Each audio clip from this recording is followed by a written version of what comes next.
എന്നെ കേൾക്കുന്ന എല്ലാ പ്രിയപ്പെട്ടവർക്കും കർത്താവായ യേശു ക്രിസ്തുവിൻ്റെ നാമത്തിൽ സ്നേഹവന്ദനം. എൻ്റെ പേര് ഐസക് മത്തായി. എബ്രായ ലേഖനം 8-ാം അധ്യായത്തിൻ്റെ 1-2 വാക്യങ്ങൾ. നാം ഈ പറയുന്നതിൻ്റെ സാരം എന്തെന്നാൽ, സ്വർഗത്തിൽ മഹിമാസനത്തിൻ്റെ വലത്ത് ഭാഗത്ത് ഇരുന്നവനായ ഒരു മഹാപുരോഹിതൻ നമുക്കുണ്ട്.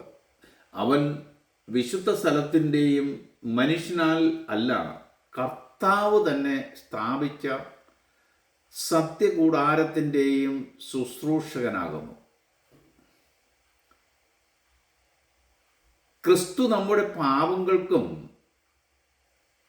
ശാപങ്ങൾക്കും രോഗങ്ങൾക്കും പരിഹാരം വരുത്തി നമ്മുടെ പാപങ്ങളിൽ നിന്ന് നാം മോചിക്കപ്പെടുവാൻ അവൻ നമുക്ക് വേണ്ടി യാഗമായി തീർന്നു.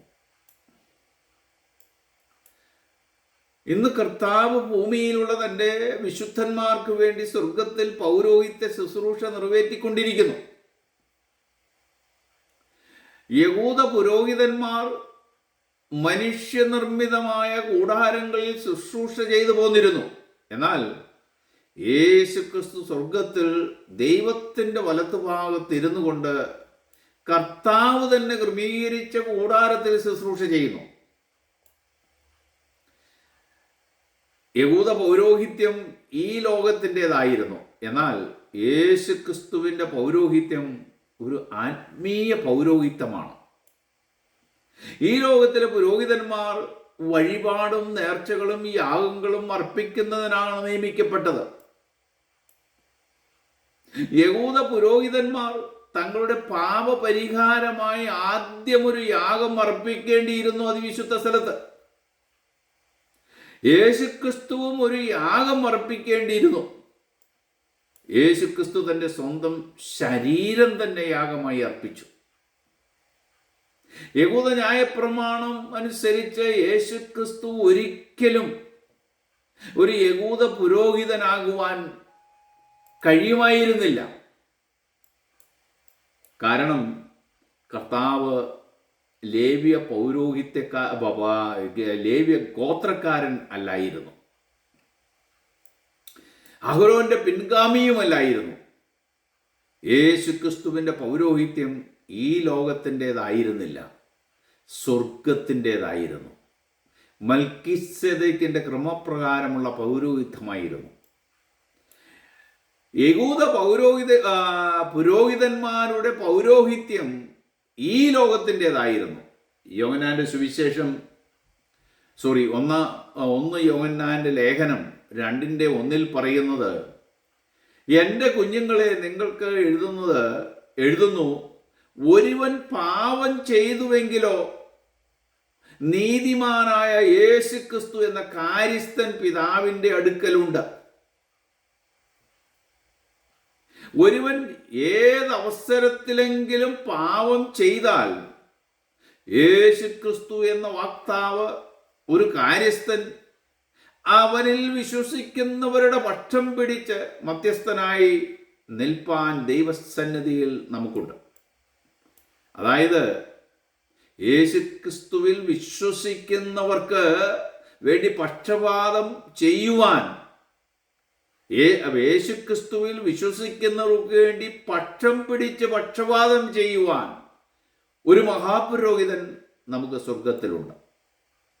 അവൻ ഈ ഭൂമിയിലായിരുന്നപ്പോൾ പൂർണ്ണ മനുഷ്യനും പൂർണ്ണ ദൈവവുമായിരുന്നതിനാൽ നമ്മുടെ ബലഹീനതകൾ മനസ്സിലാക്കുകയും നമ്മോട് സഹതാപം കാണിപ്പാൻ കഴിയുകയും ചെയ്യുന്ന തികഞ്ഞ നീതിമാനായ ഒരു വക്താവ് തന്നെയായിരുന്നു. സ്തോത്രം. കർത്താവ് തന്നെത്താൻ നീതിമാനായതുകൊണ്ട് നീതിമാനും ന്യായാധിപതിയുമായ ദൈവത്തിൻ്റെ സന്നിധിയിൽ കർത്താവിന് നിൽക്കുവാൻ കഴിയുന്നു. സ്തോത്രം. യേശുക്രിസ്തു എന്നും ദൈവത്തിൽ ആശ്രയം വയ്ക്കുന്നവർക്ക് വേണ്ടി മധ്യസ്ഥത വഹിക്കുന്നു. യഹൂദ പുരോഹിതന്മാർക്ക്, ഇന്നത്തെ പുരോഹിത ശുശ്രൂഷകന്മാർക്കും ഇതിന് കഴിഞ്ഞിരുന്നില്ല, കഴിയുമായിരുന്നില്ല. സ്തോത്രം. അതായത് നമ്മുടെ സർവപാപവും അവൻ്റെ മേൽ ഇട്ടുകൊള്ളുവാൻ യേശു ക്രിസ്തു പ്രസ്താവിക്കുകയാണ്. നാം കുറ്റക്കാരാണെങ്കിലും ക്രിസ്തു നമ്മുടെ ശിക്ഷ അവൻ്റെ മേൽ ഏറ്റെടുക്കുന്നു. നമ്മുടെ മാത്രമല്ല, സർവ്വലോകത്തിൻ്റെയും പാപത്തിന് അവൻ പരിഹാരം തന്നെയാണ്. ലോകത്തിലെ സകല മനുഷ്യരും തങ്ങളുടെ പാപത്തിന് വേണ്ടി ദൈവസന്നിധിയിൽ മരണശിക്ഷയ്ക്ക് യോഗ്യരായിരുന്നു. എന്നാൽ ലേവ്യ പുരോഹിതന്മാർ ആരും, ഈവൻ ആദ്യത്തെ മഹാപുരോഹിതനായ അഹരോൻ ഉൾപ്പെടെ ആരും ദൈവസന്നിധിയിൽ ഇരുന്നു കൊണ്ട് തൻ്റെ ജനങ്ങളുടെ പാപത്തിന് വേണ്ടി പക്ഷപാതം ചെയ്യുന്നില്ല. സ്തോത്രം. അവർ മരിച്ചടക്കപ്പെട്ടു, ഒരുത്തം പോലും വീണ്ടും ഉയർത്തിട്ടില്ല. എന്നാൽ കർത്താവാദ്യഫലമായി പുനരുത്ഥാനത്തിൻ്റെ ശക്തിയാൽ പിതാവ് അവനെ മരിച്ചവരുടെ ഇടയിൽ നിന്നും ഉയർപ്പിച്ചു. യോഹന്നാന്റെ സുവിശേഷം 17-ാം അധ്യായത്തിൻ്റെ 20-21 വാക്യങ്ങൾ പറയുന്നത്, കർത്താവ് പ്രാർത്ഥിക്കുകയാണ്, മഹാപുരോഹിത പ്രാർത്ഥന ഇവിടെ നടത്തുകയാണ്. ഇവർക്ക് വേണ്ടി മാത്രമല്ല, വചനത്താൽ എന്നിൽ വിശ്വസിക്കുന്നവരായിരിക്കുന്നവർക്ക് വേണ്ടിയും ഞാൻ പ്രാർത്ഥിക്കുന്നു. അവരെല്ലാവരും ഒന്നായിരിക്കേണ്ടതിന്, പിതാവേ നീ എന്നിലും ഞാൻ നിന്നിലും ആയിരിക്കുന്നത് പോലെ അവരും നമ്മിൽ ഒന്നായിരിക്കേണ്ടതിന്. സ്തോത്രം. അങ്ങനെ നീ എന്നെ അയച്ചിരിക്കുന്നു എന്ന് ലോകം വിശ്വസിക്കേണ്ടതിന് തന്നെ. നോക്കുക, ഇവിടെ യേശു കർത്താവ് തൻ്റെ 11 ശിഷ്യന്മാർക്കും വേണ്ടി മാത്രമല്ല, കാലാകാലങ്ങളിൽ തൻ്റെ സുവിശേഷത്താൽ തന്നിൽ വിശ്വസിക്കുന്നവർക്ക് വേണ്ടിയും ഇനി വിശ്വസിക്കുവാൻ പോകുന്നവർക്ക് വേണ്ടിയും എല്ലാവർക്കും വേണ്ടിയാണ് ഇവിടെ പിതാവായ ദൈവത്തെങ്കിൽ പ്രാർത്ഥിക്കുന്നത്. സ്തോത്രം. എല്ലാറ്റിലും പ്രധാനമായിട്ട് എന്തിനു വേണ്ടിയാണ് യേശു കർത്താവ് നമ്മെ പ്രാർത്ഥനയിൽ വഹിക്കുന്നത്? നാം അവനിൽ ഒന്നായിരിക്കേണ്ടതിന്, എല്ലാ വിശ്വാസികളും ആത്മാവിൽ ഒന്നായിരിക്കേണ്ടതിന്, നാം ദൈവസ്നേഹത്തിൽ ഒന്നായി തീരണം. പിതാവും പുത്രനും ഒന്നായിരിക്കുന്നത് പോലെ തന്നെ നാം ക്രിസ്തുവിലും ഒന്നായി തീരണം. ഇതാണ് കർത്താവ് ആഗ്രഹിക്കുന്നത്. ഇതൊരു ആത്മീയ ഐക്യമാണ്. ഇത് പരിശുദ്ധാത്മാവിൽ കൂടി മാത്രമേ സാധ്യമാകുകയുള്ളൂ. ലേവ്യ പുരോഹിതന്മാർക്ക് പരിശുദ്ധാത്മാവിൽ കൂടിയുള്ള ശുശ്രൂഷ ഉണ്ടായിരുന്നില്ല. മാത്രമല്ല, നാം അവനിലും ദൈവത്തിലും ആകേണ്ടതിന് യേശു കർത്താവ് പ്രാർത്ഥിക്കുന്നു. നാം ദൈവത്തിലും ക്രിസ്തുവിലും ഒന്നായി തീർന്നെങ്കിൽ മാത്രമേ നമുക്ക് തമ്മിൽ ഐക്യമുണ്ടാകുകയുള്ളൂ. നാം ക്രിസ്തുവിലും ക്രിസ്തു നമ്മളിലും വസിക്കണം. നാം ക്രിസ്തുവിലും ക്രിസ്തു നമ്മളിലും വസിച്ചെങ്കിൽ മാത്രമേ നാം ഫലം പുറപ്പെടുവിക്കുകയുള്ളൂ. സ്തോത്രം. ഇതിന് ലേവ്യ പൗരോഹിത്യ ശുശ്രൂഷ കൊണ്ട് കഴിഞ്ഞിരുന്നില്ല. നാം ക്രിസ്തുവിൻ്റെ മാതൃക പ്രവൃത്തി തുടരുകയാണെന്ന് ലോകം അറിയണമെങ്കിൽ നാം ക്രിസ്തുവിൽ വസിക്കണം. ദൈവം ക്രിസ്തുവിനെ വാസ്തവമായി ലോകത്തിലേക്ക് അയച്ചു എന്ന് ജനം, അതായത് ലോകം വിശ്വസിക്കേണ്ടതിന് ജനത്തിന് കാണുവാൻ കഴിയുന്ന ഏറ്റവും എളുപ്പമുള്ള 2 ഫലങ്ങൾ നമ്മളിൽ നിന്ന് ഉളവാകണം. അതായത് വിശ്വാസികൾ തമ്മിലുള്ള ഐക്യവും സ്നേഹവുമാണ്. ഇന്ന് വിശ്വാസികളുടെ ഇടയിൽ ഇല്ലാതെ പോയിരിക്കുന്നതും ഇത് തന്നെയാണ്. ഇന്നത്തെ ആത്മീയ കോളത്തിലേക്ക് നോക്കിയാൽ മത്തായി ഇരിക്കുന്നിടത്ത് പത്രോസ് ഇരിക്കത്തില്ല. പത്രോസ് പ്രാർത്ഥിക്കുന്ന പ്രാർത്ഥനയ്ക്ക് അന്ത്രയോസ് ആമീൻ പറയുകയില്ല. ക്രിസ്തുവിൽ വിശ്വസിക്കുന്നവരിൽ ഐക്യവും സ്നേഹവും ഉണ്ടെങ്കിൽ ദൈവമാണ് യേശുവിനെ ഈ ലോകത്തിലേക്ക് അയച്ചതെന്ന് ലോകമറിയും. ലോകം അവനിൽ വിശ്വസിക്കുകയും ചെയ്യും. ദൈവവും മനുഷ്യനുമായിട്ടുള്ള പുതിയ ഉടമ്പടി യേശുക്രിസ്തുവിൽ കൂടിയുള്ള ഉടമ്പടിയാണ്. യേശുക്രിസ്തു ആണ് പുതിയ ഉടമ്പടിയുടെ ഏക മധ്യസ്ഥൻ. യേശുക്രിസ്തു ദൈവത്തിൻ്റെയും മനുഷ്യരുടെയും മധ്യത്തിൽ നിൽക്കുന്നു. പുതിയ ഉടമ്പടി വാഗ്ദാനങ്ങൾ നമുക്ക് ലഭിക്കുന്നത് യേശുക്രിസ്തുവിൽ കൂടി മാത്രമാണ്. പിതാവായ ദൈവത്തിൻ്റെയും മനുഷ്യരുടെയും ഇടയിൽ ഒരേ ഒരു മധ്യസ്ഥൻ മാത്രമേ ഉള്ളൂ. അത് പുത്രനായ ക്രിസ്തു മാത്രമാണ്. നിങ്ങൾ യേശുക്രിസ്തുവിൽ വിശ്വസിച്ചാൽ അവനിൽ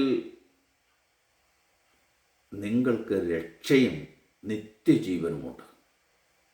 അതായത് ദൈവം നമുക്ക് രക്ഷയും നിത്യജീവനും പരിശുദ്ധാത്മാവും നൽകി തൻ്റെ പുത്രൻ്റെ രാജ്യത്തിലേക്കുള്ള ദത്തെടുക്കലും വാഗ്ദാനം ചെയ്യുന്നു. ഇത് നമ്മളിൽ പൂർത്തീകരിക്കുന്നതിന് നാം അവൻ്റെ പുത്രനായ ക്രിസ്തുവിൽ വിശ്വസിക്കുക മാത്രം ചെയ്താൽ മതി. സ്തോത്രം. അതുകൊണ്ട് നാം ദൈവം ജനമായിരിക്കേണ്ടതിന് കല്ലായുള്ള നമ്മുടെ ഹൃദയങ്ങളെ ജഡത്തിൽ നിന്ന് നീക്കി മാംസളമായുള്ള ഹൃദയത്തിൻ്റെ ഉടമകളായി തീരണം. കർത്താവ് തരുന്ന പുതിയ ഹൃദയത്തിൻ്റെ ഉടമകളായി തീർന്നെങ്കിൽ മാത്രമേ അതിന് കഴിയുകയുള്ളൂ. സ്വർഗത്തിൽ നമുക്ക് വേണ്ടി സൂക്ഷിച്ചിരിക്കുന്ന അവകാശവുമായി തട്ടിച്ചു നോക്കുമ്പോൾ ഈ ലോകത്തിലെ ദൈവപ്രസാദമല്ലാത്ത അല്ലെങ്കിൽ ദൈവഹിതമല്ലാത്ത പ്രതിമകളെ ആരാധിച്ച് നമ്മുടെ വിരുദുകൾ നഷ്ടപ്പെടുത്തരുത്.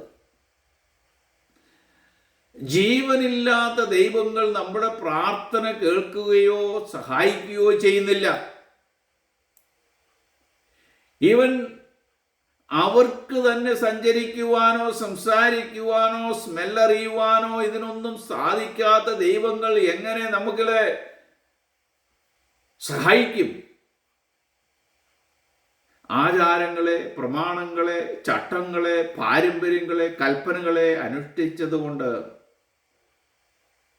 അതിൻ്റെ മുന്നിൽ ധൂപം കാട്ടിയത് കൊണ്ടോ, കർമ്മങ്ങൾ അനുഷ്ഠിക്കുവാൻ ഒരു മധ്യസ്ഥനെ ചുമതലപ്പെടുത്തിയത് കൊണ്ടോ നാം കർത്താവിൻ്റെ ഹിതം നിർവഹിക്കുന്നില്ല.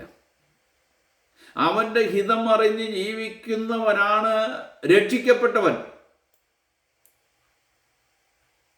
ഏതെങ്കിലും ഒരു മതത്തെ പിൻപറ്റി കുറേ കൂതാശകൾ ചെയ്തതുകൊണ്ടോ കുറേ നല്ല കാര്യങ്ങൾ ചെയ്തതുകൊണ്ടോ നാം രക്ഷ സമ്പാദിക്കുന്നില്ല, രക്ഷിക്കപ്പെടുന്നില്ല. ഏതെങ്കിലും ഒരു മതത്തെ പിൻപറ്റിയത് കൊണ്ട് നാം രക്ഷിക്കപ്പെടുന്നില്ല. രക്ഷ ലഭിക്കുന്നത് കർത്താവിലുള്ള വിശ്വാസത്തിലൂടെ മാത്രമാണ്. കർത്താവിലുള്ള വിശ്വാസത്തിലൂടെയുള്ള ദൈവകൃപ നിമിത്തമാണ്. അത് കർത്താവിലൂടെ മാത്രമാണ് നമുക്ക് ലഭിക്കുന്നത്. ആ രക്ഷ നേടുവാൻ ആ കർത്താവായ യേശുക്രിസ്തുവാണ് ഏക രക്ഷകൻ എന്ന് തിരിച്ചറിയുവാൻ ഈ വചനം കേട്ട നിങ്ങളെല്ലാവരെയും ദൈവം ധാരാളമായിട്ട് സഹായിക്കട്ടെ, അനുഗ്രഹിക്കട്ടെ എന്ന് പ്രാർത്ഥിക്കുന്നു. God bless you all. മറ്റൊരു വീഡിയോയുമായി നമുക്ക് വീണ്ടും കാണാം.